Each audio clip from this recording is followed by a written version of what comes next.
And all we do is cook and eat. But that's not how it's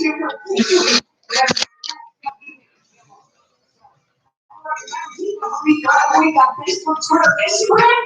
For weeks, people sit in the house and basically say what the fucking I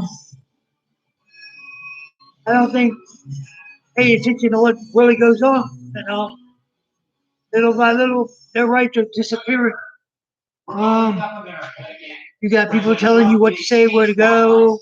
You're going to be arrested to get on planes, buses. It's a three-phase process that starts once a region sees it down. I'm sorry, am I right saying you come from the government? Phase one. It came from God. More than 10 restaurants, gyms, and places of worship can open with social distancing. Then you sit back day after day and listen to people lie on TV about fake news and trash Trump. Need to stay home. To avoid groups of 50 or more. And that's been going on way before he ever hit the White House. Sounds like me. And non-essential travel can resume. And it's pretty fucking it's disgusting, you know. Workplaces can resume with unrestricted staff. For 8 years, all people heard was I have a pen and a phone. If I can't get it done, I'll do it. Hey, look what's happened. 8 years of your rights disappearing. Now, you got to ask yourself, is it time to take your rights back, let them go, or just forget it forever? For me, I can't give my rights up to nobody or anything. It wasn't given to me by the government or anybody else. It came from God. It's like right now, you got jackass Pelosi sitting on TV. Yeah, absolutely. This is the episode of Chris. They lie. Trump this, Trump that. Oh my! Wow. I'm 51 years old, and I watched the economy go from amazing till unemployment galore. And then I sit back and wonder how many people actually have anything now to show for what they have. The more removed you are from the consequences of a calamity, the less you matter in discussing that calamity. I haven't lost anything yet. I mean, I've lost stuff mentally and physically. Stuff that, like elective surgeries that people have to do.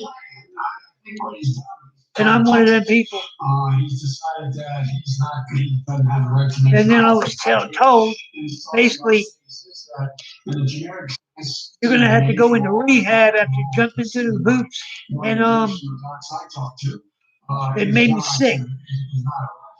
It doesn't give you any hard guidelines. You know, it started out, pain pump, now it's MS Con, Con, da da da. And people don't understand when you're in recovery, but doctors should understand that. Maybe you should join Nancy's ice cream in the freezer. One thing that I swore I would never do and will not ever do is lie to anybody about anything. For now, I gave up a job I entirely loved when I was in Virginia.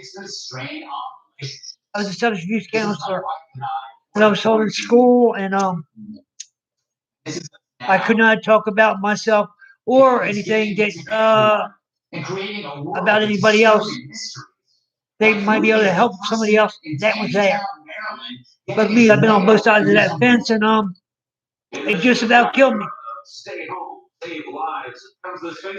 But for a doctor to sit back knowing a person in recovery for 45 years who just lost 2 family members to this virus, and yeah, my stepdad and my mom, and I'm really damn bitter over it. Look, you know, there's nothing I can do right now. No job, no schedule, TV on all day. It's like being dated. Like I said a long time ago when I got clean, you live and learn. And Micromanaging what is. You don't Seems like an essential thing in a pandemic, no? Unlike clueless politicians. So naturally, people. When I sit back and tell people in recovery, the thing they need the most is a sponsor. That ain't a joke, man. You can sit back and not have one, but then if you don't, what are you going to do if you get in trouble?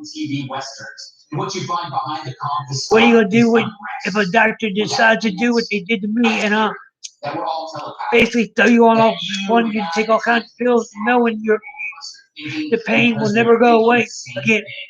You know what I mean, right? They didn't take into consequences what they was doing and what they thought was going to do to people. We know without making eye contact. Taking these surgeries away. This telepathy also happens on Oscar night. Into the third hour of this. I can actually say I have all some things.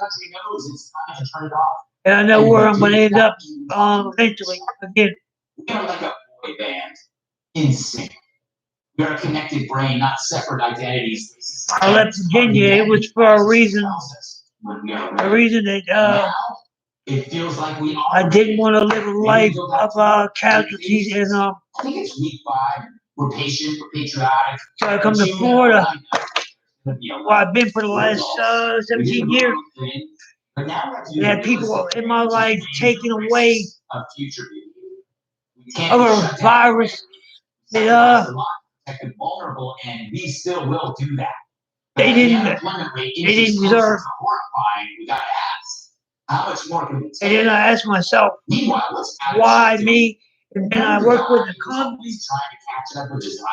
I can't mention no names because I could get sued over it, Real-time oversight of Trump's coronavirus response.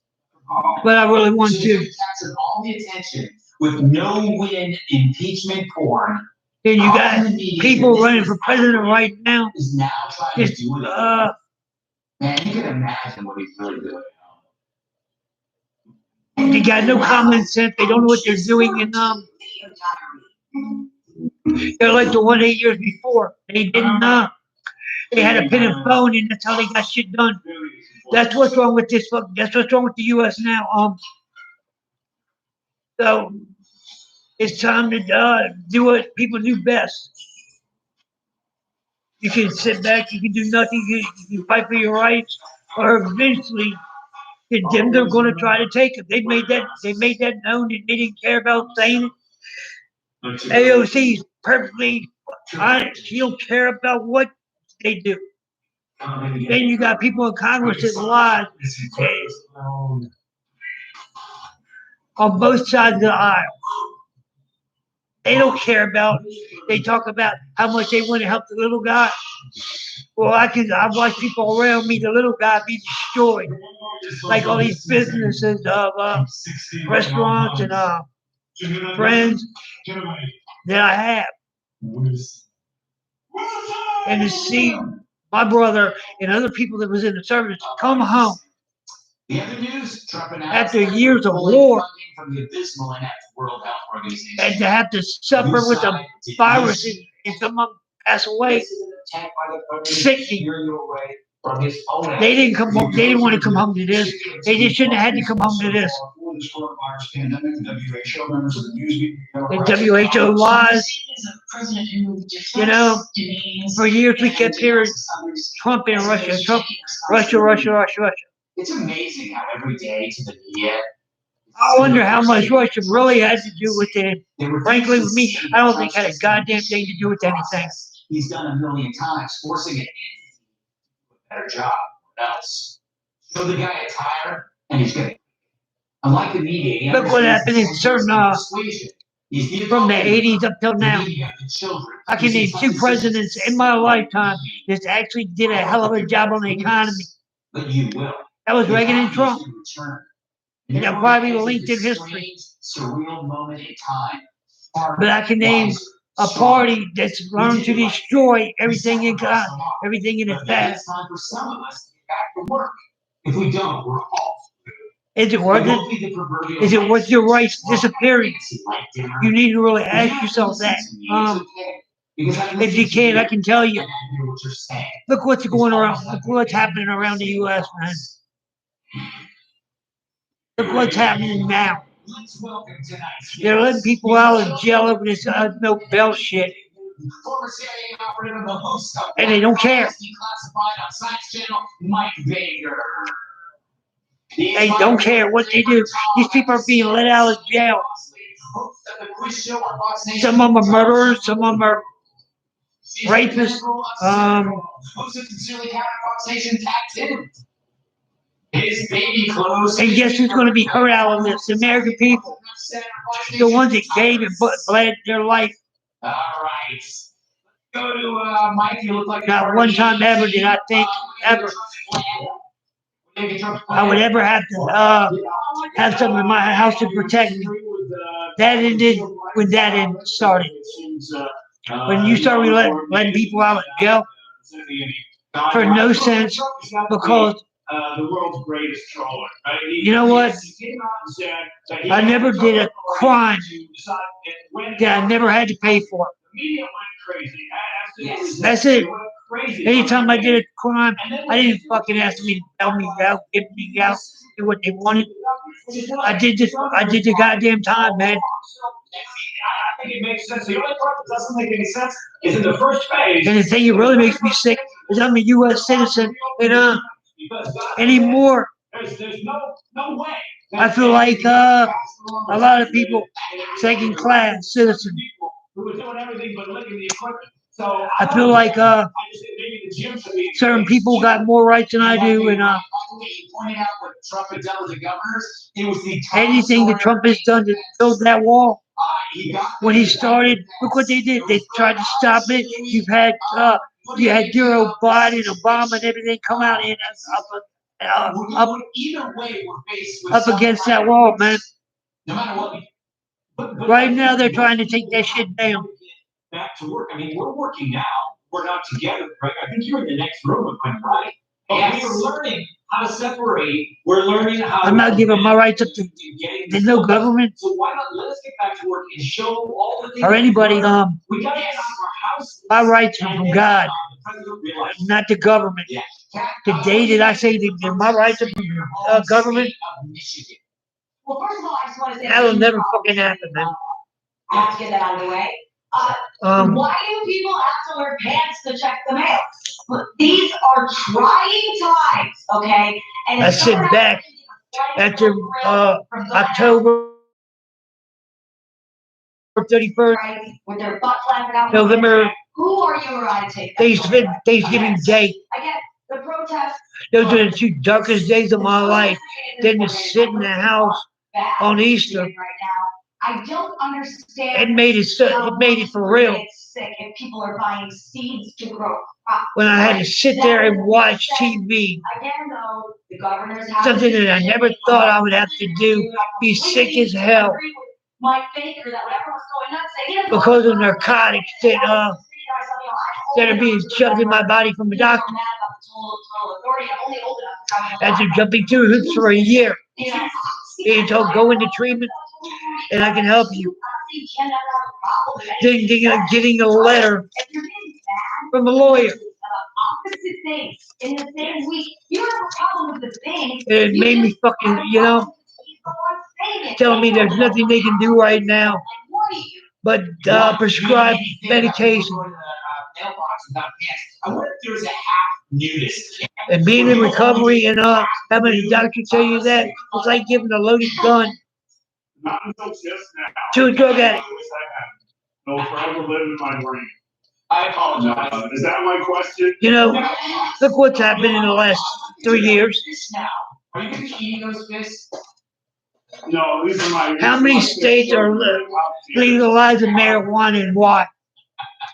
Yes, I'm gonna be eating the fish, Greg. What do you make of the face? I'm 51 years old. I remember when for a gram, you could get life, man, because of a certain party. Don't have to go back. But that's never talked about.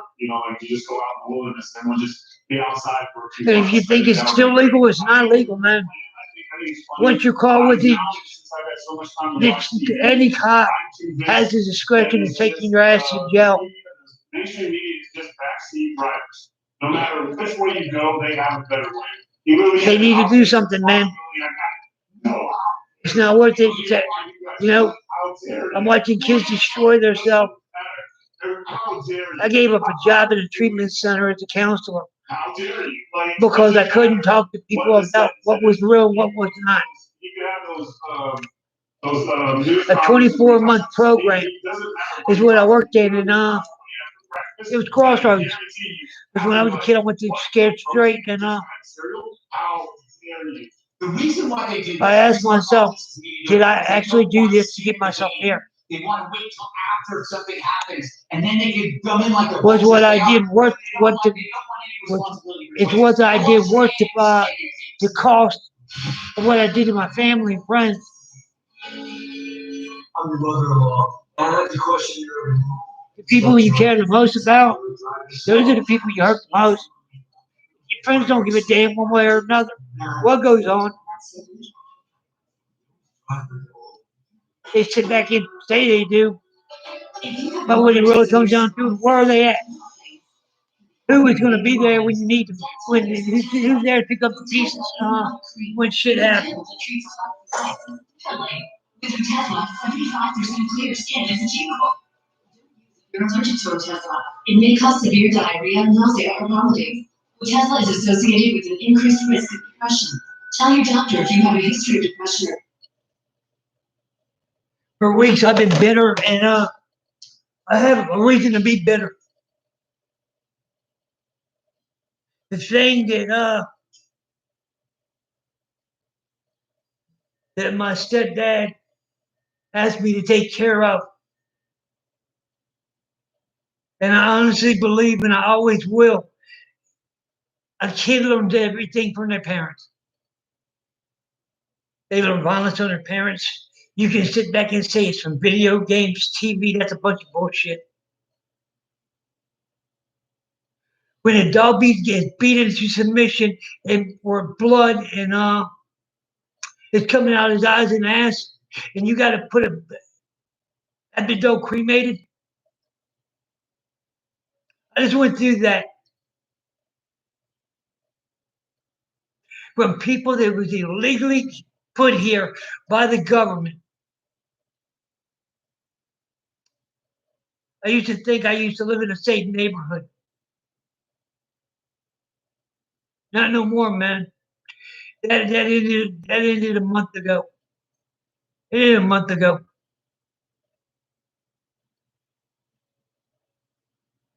And it's done something, man.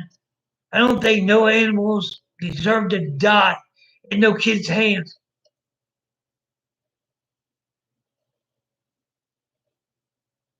Then I gotta sit back and I got another dog that's laying on the bed right now. And I worry about him because he watched this go on. He watched it go on. And I've had to take him where I've gone. And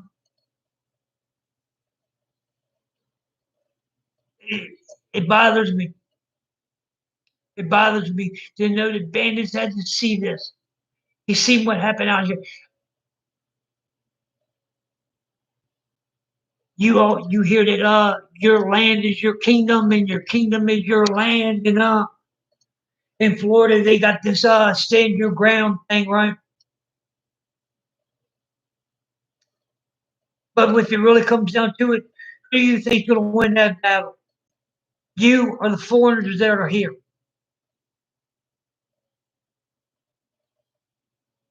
Ask yourself that when you go to bed at night. Ask yourself how safe you are. You got a gangs running around South Beach, Daytona Beach, up and down the East Coast. I thought never, I swore to God I would never, ever bring a gun in my house. I swore that.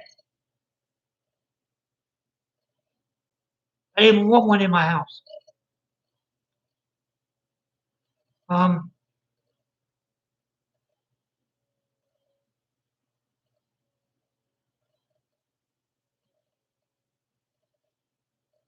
Because there's part of me that since that happened to my animal, there's a deep, dark hole, a disaster in there. There is. It'll never go away. Then no. This is what Pelosi and her buddies wanted. AOC on down.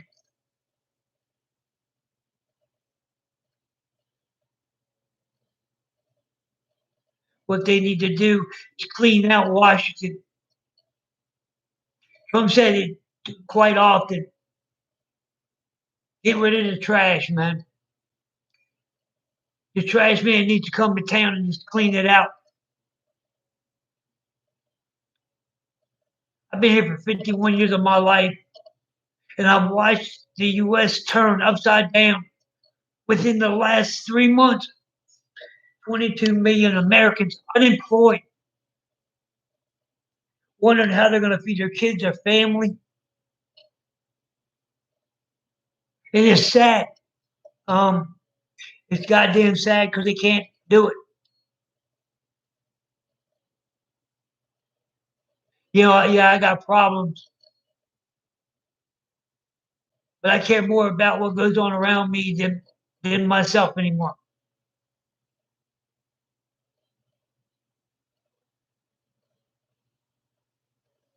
I can sit back and laugh sometimes, but there's times I can't laugh.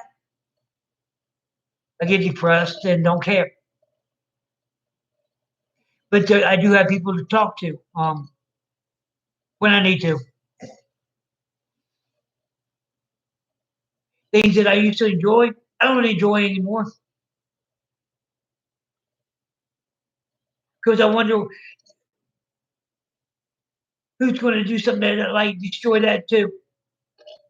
You know, when your family's gone and it's you,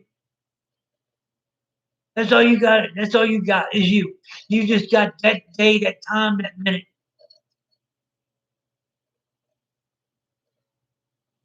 Look what has happened to people since all this pandemic has started. Look at your families. Look at your friends. Look how they look. How many have changed?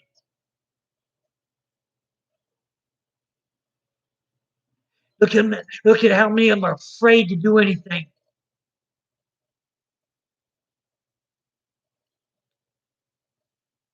I'm sorry, people, unless you're ready to fight and take what is yours, your liberty, your rights back, you might as well kiss them motherfuckers goodbye because that's what's going to happen.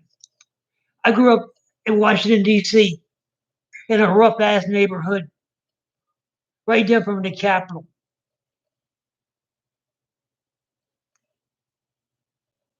Didn't care about nobody or anything, man. And I was told one day when I walked in a room that I needed to find a higher power. A higher power. And the dude said he didn't care if it was a light bulb or a bush. And I looked at the dude and told him go get fucked. I did. And for months I would hear the dude would call me. He would call me. And today that guy is my sponsor. He was there when everybody else didn't want nothing to do. He knew a lot of it. He knew I didn't trust myself, and I didn't trust nobody else.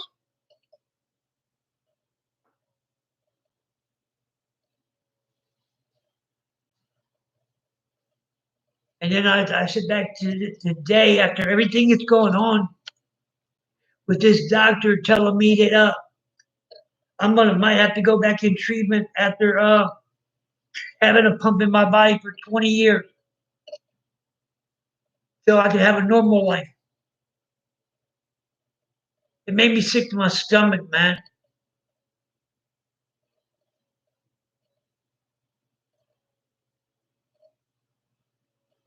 When people sit back and ask questions about narcotics, They really need to think about what they're doing before they start that shit.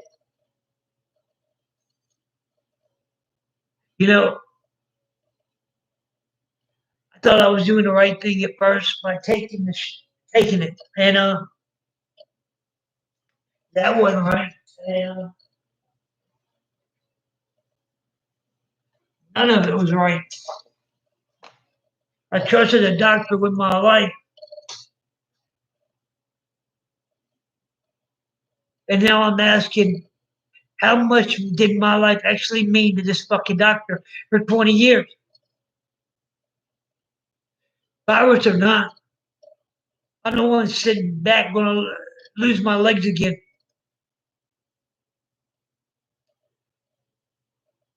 Just because people look fine don't mean they ain't messed up or handicapped.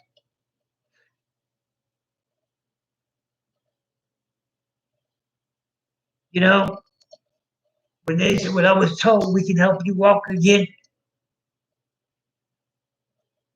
uh, all they could do was smile because I kept hearing it and hearing and hearing. But they wanted me to do certain things like jump through hoops and um, spend 6 months in a rehab and get 6 months at inpatient counseling. And I did that for this doctor to work with me, for all of a sudden to be snatched away by a country. This lie about everything that's going on. And goddamn, I'm never going to forget. I lost family members to that shit. My family no longer here, man. It's just me. Does it matter? Yeah, it matters. Does it hurt? Hell yeah, it hurts every day, man. Every day I wake up, I want to cry. But then then I ask myself, is it really worth it? Is this what my dad and my mom would really wanted me to do? Is give up? And I already know the answer to that. You know, I keep one thing planted daily, and I have never forgot since I entered recovery. And the hardest thing for me to do when I entered recovery was to turn it over to God. I heard that till it made me sick, man. And you know what? It sort of works if you give it a chance.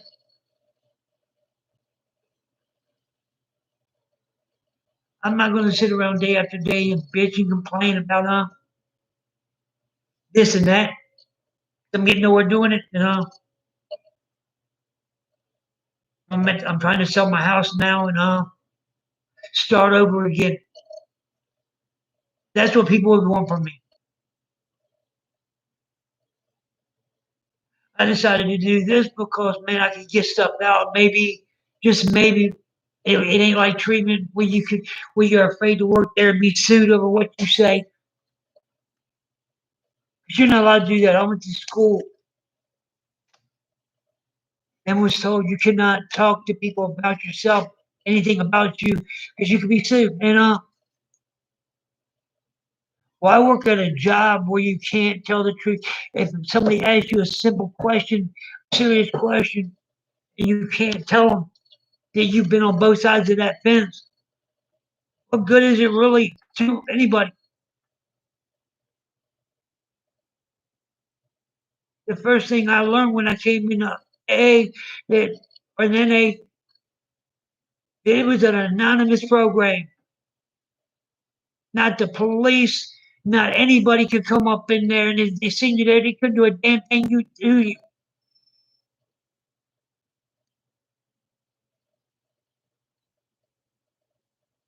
Because I've seen it before, man. I have watched people come from the trash heaps of DC, strung out on needles and pills and all. And now they're about ready to lose everything they got.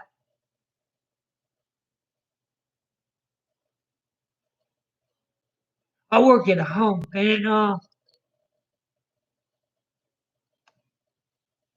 I used to ask my stepdad all the time, would it matter what I did if I was not happy? He used to tell me, if you're not going to be happy, then why do it? I used to think that way in treatment too. You know, I had to sit there while I was in treatment, and when I would go through all them groups, and I keep saying, why am I here? I don't drink. I don't drink alcohol. Never did. I couldn't stand it. That's what shattered my back. I hit my drunk driver. And that, and the thing was, the person driving the other car was not even supposed to be in the U.S. Not even supposed to be here. This is before MAD started. And I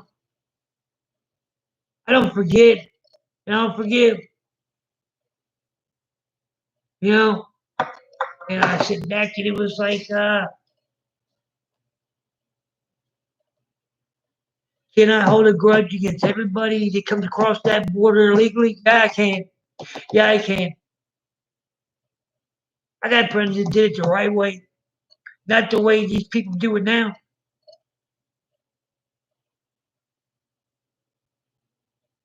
They're treated better than most Americans I know, man.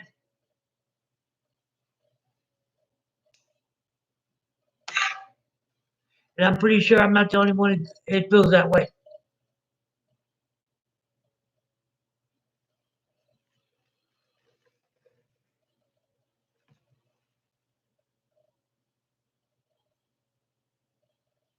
I just hope tomorrow morning when I wake up, I have a better day. Because I do the same thing every day. The first thing I do is I hit the floor and I get on my knees and ask God to help. And if you can't do that, then you're not going to make it. And you won't make it. The only time people ever ask God for help is when their ass is in trouble, not when they really need it. And I read. I used to be ashamed of telling people that I was friends of Bill and Bob. I used to be really ashamed of that, man. There was other things I was ashamed of too, and then I asked myself one day, and I was asking myself that, why are you ashamed of being in the program? It's like everything else is a stigma with it. Then I found out that the program wasn't all that bad, man. There was people just like myself in the program that rode bikes and like to go up to the wall for Veterans Day.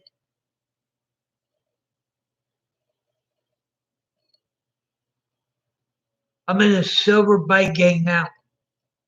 I couldn't have did that years ago. I couldn't have done that 30 years ago. I didn't want to be around people in the program. I couldn't stand being around them. Because when I was a kid and two, it didn't make no sense to me.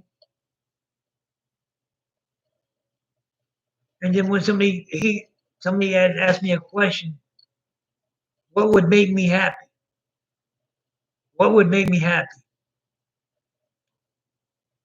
They wanted me to do something, and that something was like the fourth step. Everything that I ever did to anybody or to somebody, write it down on paper and read it with my sponsor. And I did that. And I had to redo it because he knew I left stuff out. And I left stuff out because a lot of it, when you hurt people, you eventually have to deal with that. You got to deal with that. And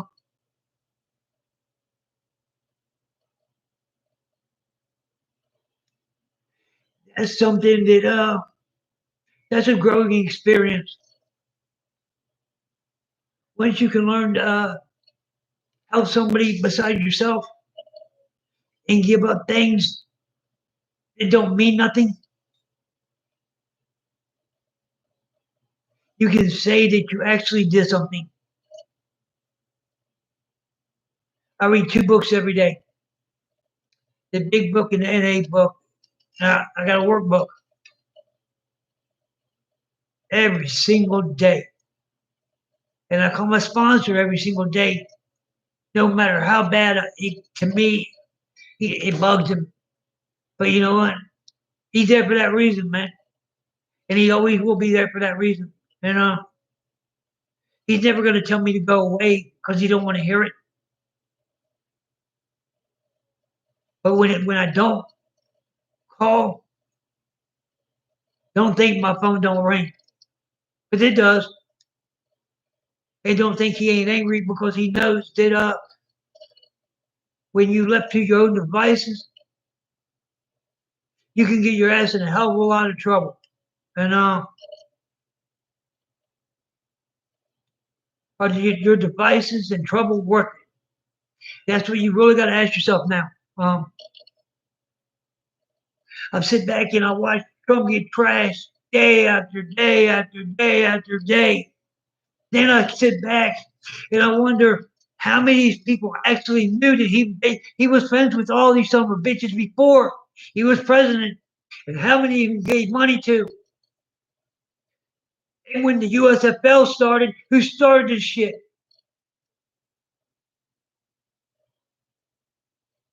Herschel Walker,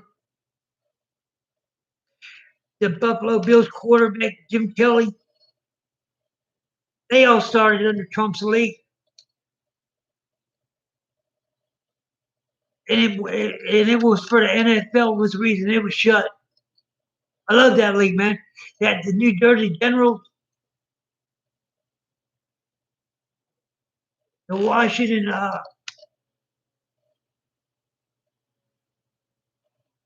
I never did anything straight until I went to a Nationals game, man. You know, it was amazing to me. I went there with a bunch of people in the program. Didn't know what to say, what to think. Didn't know if I was going to fill out a place, and I didn't. I didn't fill out a place. I looked around, and it was like I looked at how many people around me that looked like their life was miserable. And they are, man. You know, there's people who can drink and people who can't drink. And I don't get mad at people who can't drink. They can drink. They ain't got a problem with alcohol. But when you grow up in a family that nothing but alcoholics and addicts, you got to ask yourself, is it worth it? You don't got to look at me or anybody else to answer that damn question, man. You already know it deep down inside where that question is coming from. When I had to take care of my uncle and everything else, my stepdad,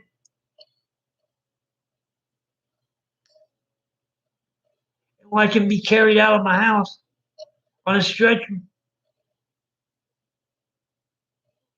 I remember him waking up for at least 2 minutes. I don't know if he was looking at me. I don't know. But not one day in my whole life did I ever disrespect the people that cared the most.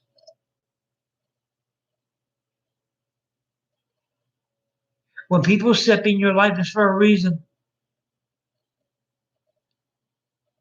He stepped in my life when I really needed somebody in my life. You know, I didn't know who my dad was, and after he was gone, it was like Christmas Day. Bam! I found out who my father was, and I was bitter.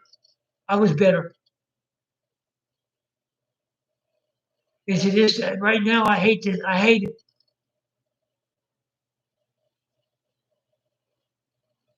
I know why my stepdad didn't tell me, because he knew I would be like that.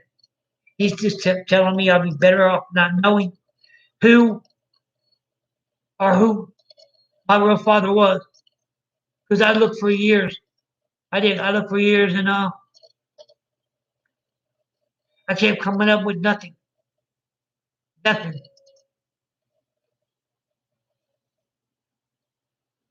But he left me a message for somebody. The day he passed away, he had left a letter for me. He told me not to read it until after he passed away. And I read it.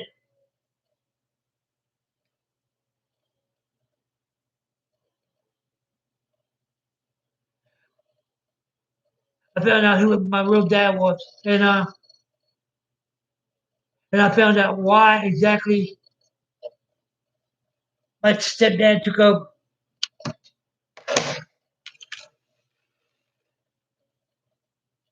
Unlike a lot of kids that aren't wanted, I was one of them kids, man. My dad thought I was a mistake, like my brothers.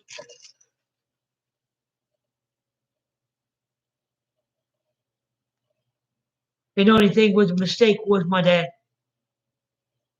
I got a son of my own. He's in his 20s. I could never do what has been ever done to me growing up. Because my son has asked me about, do I care about my real father? No, I don't, man. How can you care about somebody who's never been there? You can't. They're just there.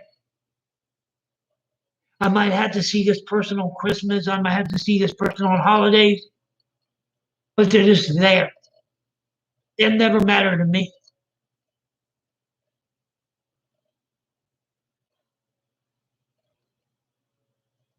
What I care about is the people that left me this past year.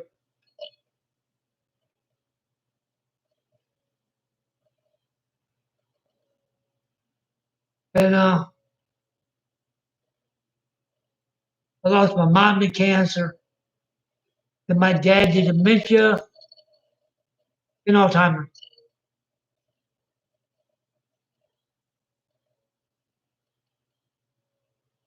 Was it worth it to me to be there for the last 15 years of his life and have to watch this? It was hard. It was real hard, man. I didn't know what to think. I cried. I screamed. I was there. I would never walk away, even when I felt like I couldn't take it no more. I eventually had to get help because it was doing something to me. And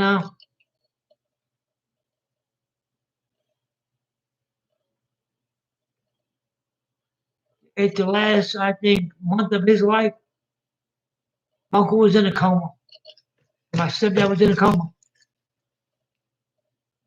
And I would sit there and read the things that we used to sit back and do and watch on TV. I would sit there, hold his hand, and put on movies that I knew, like NCIS, he loved.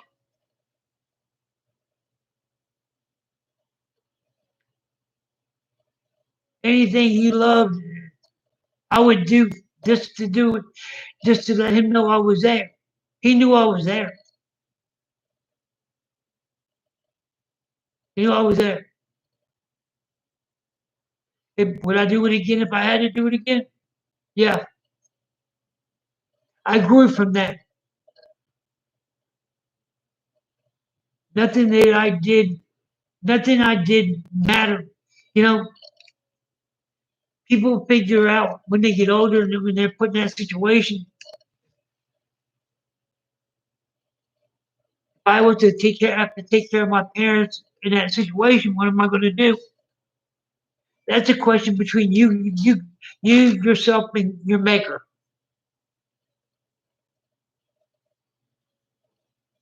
Some people ain't strong enough to do it.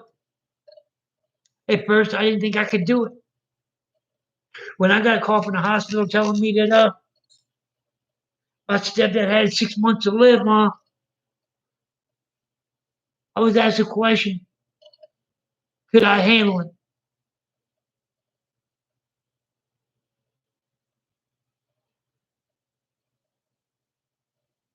And they asked me if I wanted him to come home. Why wouldn't I want him to come home where he lived? A house that I bought and I'm sitting in right now. This house I bought from my stepdad.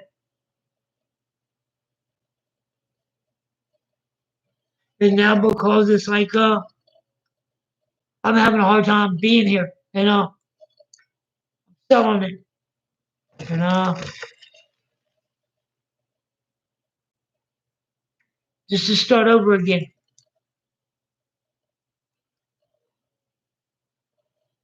Not in Florida, not back in Virginia, not back in DC.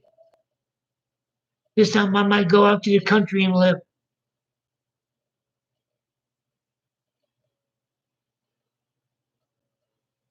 You know, I was asked a week ago, 2 weeks ago, if I was somebody I knew in the program, was I ever going to get married again? It hasn't never crossed my mind. I hadn't thought about it. I was married for enough time. I'm old fashioned. I believe in it. If you're going to get married, you stay with that person until you die or pass away. But some people don't think that way. Once something goes bad, they want to run. And then they want to take you to court for everything young. Those are the people you got to watch out for, man.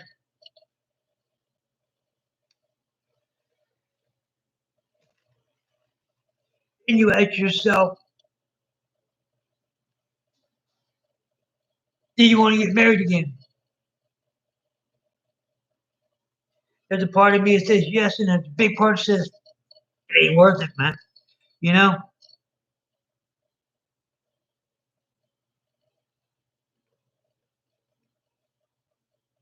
When you married, it's like a ball and chain. One thing that my ex hated was me going to meetings, man, because I enjoyed doing it. I enjoyed doing it.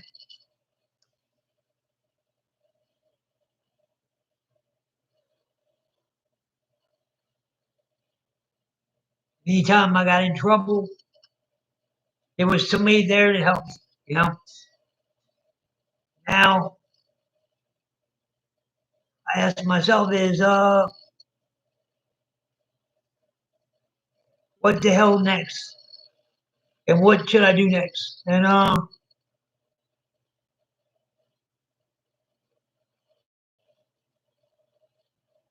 ask myself that every damn day, man. You can sit back and talk head shrinkers and all that shit. They ain't got all the answers, man. They never will. They tell you what they want you to hear while you're sitting there paying them $195 an hour. But are they actually really helping? That's a question you need to ask yourself, man. Where are you going to get more help? In a room full of drug addicts and alcoholics? Or in a room with somebody telling you how bad your life sucks on a couch?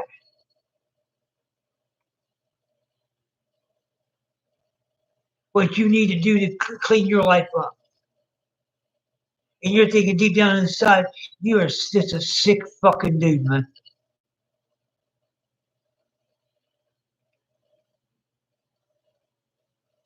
One thing I won't do is lie to my son and never will.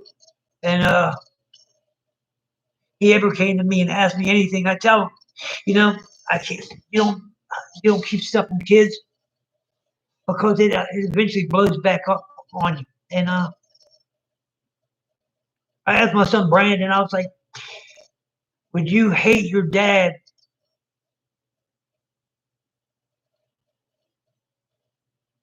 if he was in recovery or a drug addict? Because my son, he never done drugs, he don't drink. He don't like people like that. And he told me he didn't understand. and I had to sit down and talk to him about it. And it was hard, and all the stuff that came with that. I had to let him know too where it ended me up, what kind of person I turned into, and how it destroyed my life and everybody around me.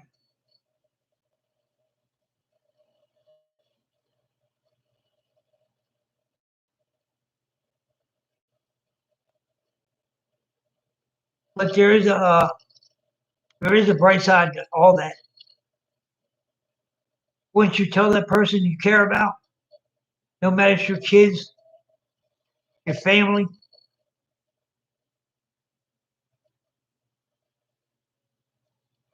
they understand, man. They understand. They're the ones that will never hold it against you. It's the people that you think are your friends that they're the ones that hold it against you.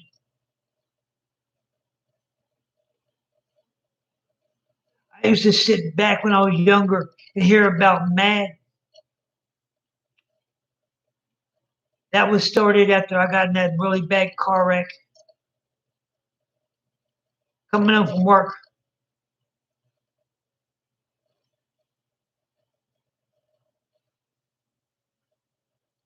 And then watch in court somebody get probation out of almost killing somebody. I had to deal with that fact. So I had an answer for it. I had an answer for it. I would go to school and maybe help somebody else before they destroyed somebody else's life. Because to this day, I've been physically handicapped over what happened to me in that wreck.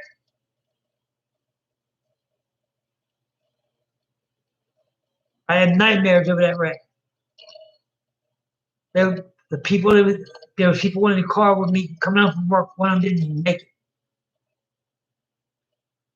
And if you think this person cared, they didn't. They laughed in court. They laughed in court. They laughed. I didn't forget, man. I didn't forget, and I don't forgive. That's one thing that I'm good at. I don't forget and I don't forgive. Once you hurt me or somebody I care about, you got two questions to ask yourself. Was it worth messing with that man knowing that he could black out one day and do whatever? Or he can turn it over to God and just let it go? Because I ran into the guy in public before, man. I ran into him before. And all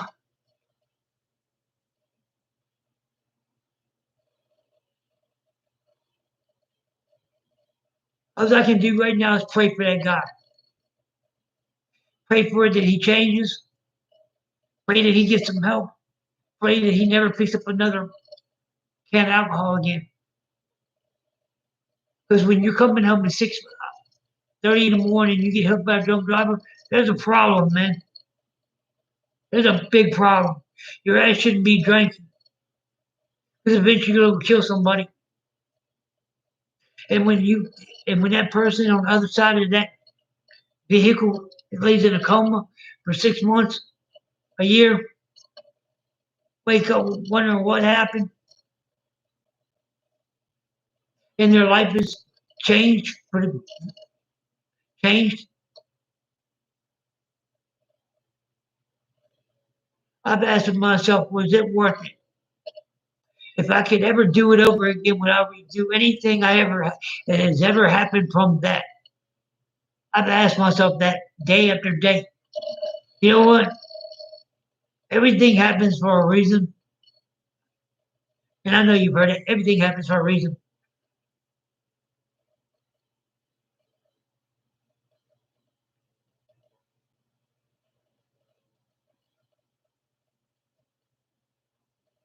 Everything happens for a reason. You know, And when I wake up and before I go to bed, I recite the same thing to myself in front of a mirror, the serenity prayer. And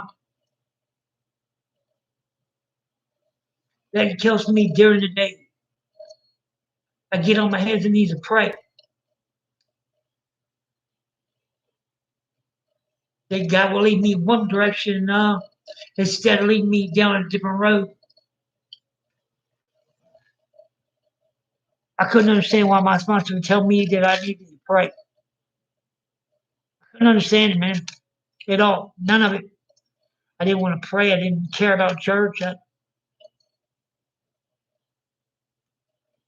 But then he made me read out the big book. And everything I felt deep down inside was in that book.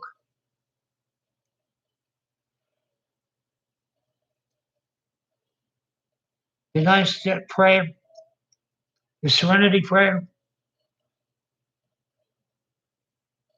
forgiving people,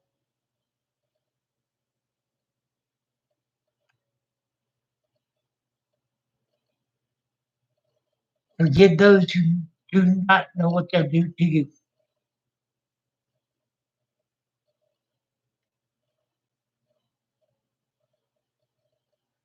If you can get anything out, anything I've said, leave a comment. If not, leave one too. In recovery, let me know.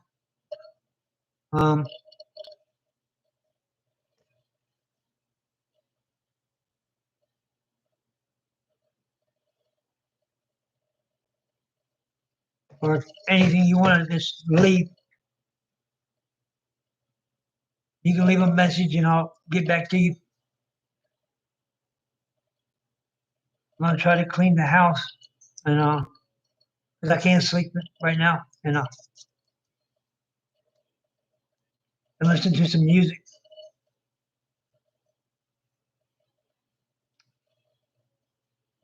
And pray and because between 10:30 until 7:30 in the morning, I don't watch TV. That's the time my mind's got to be clear. I don't want stuff floating around in my head at night.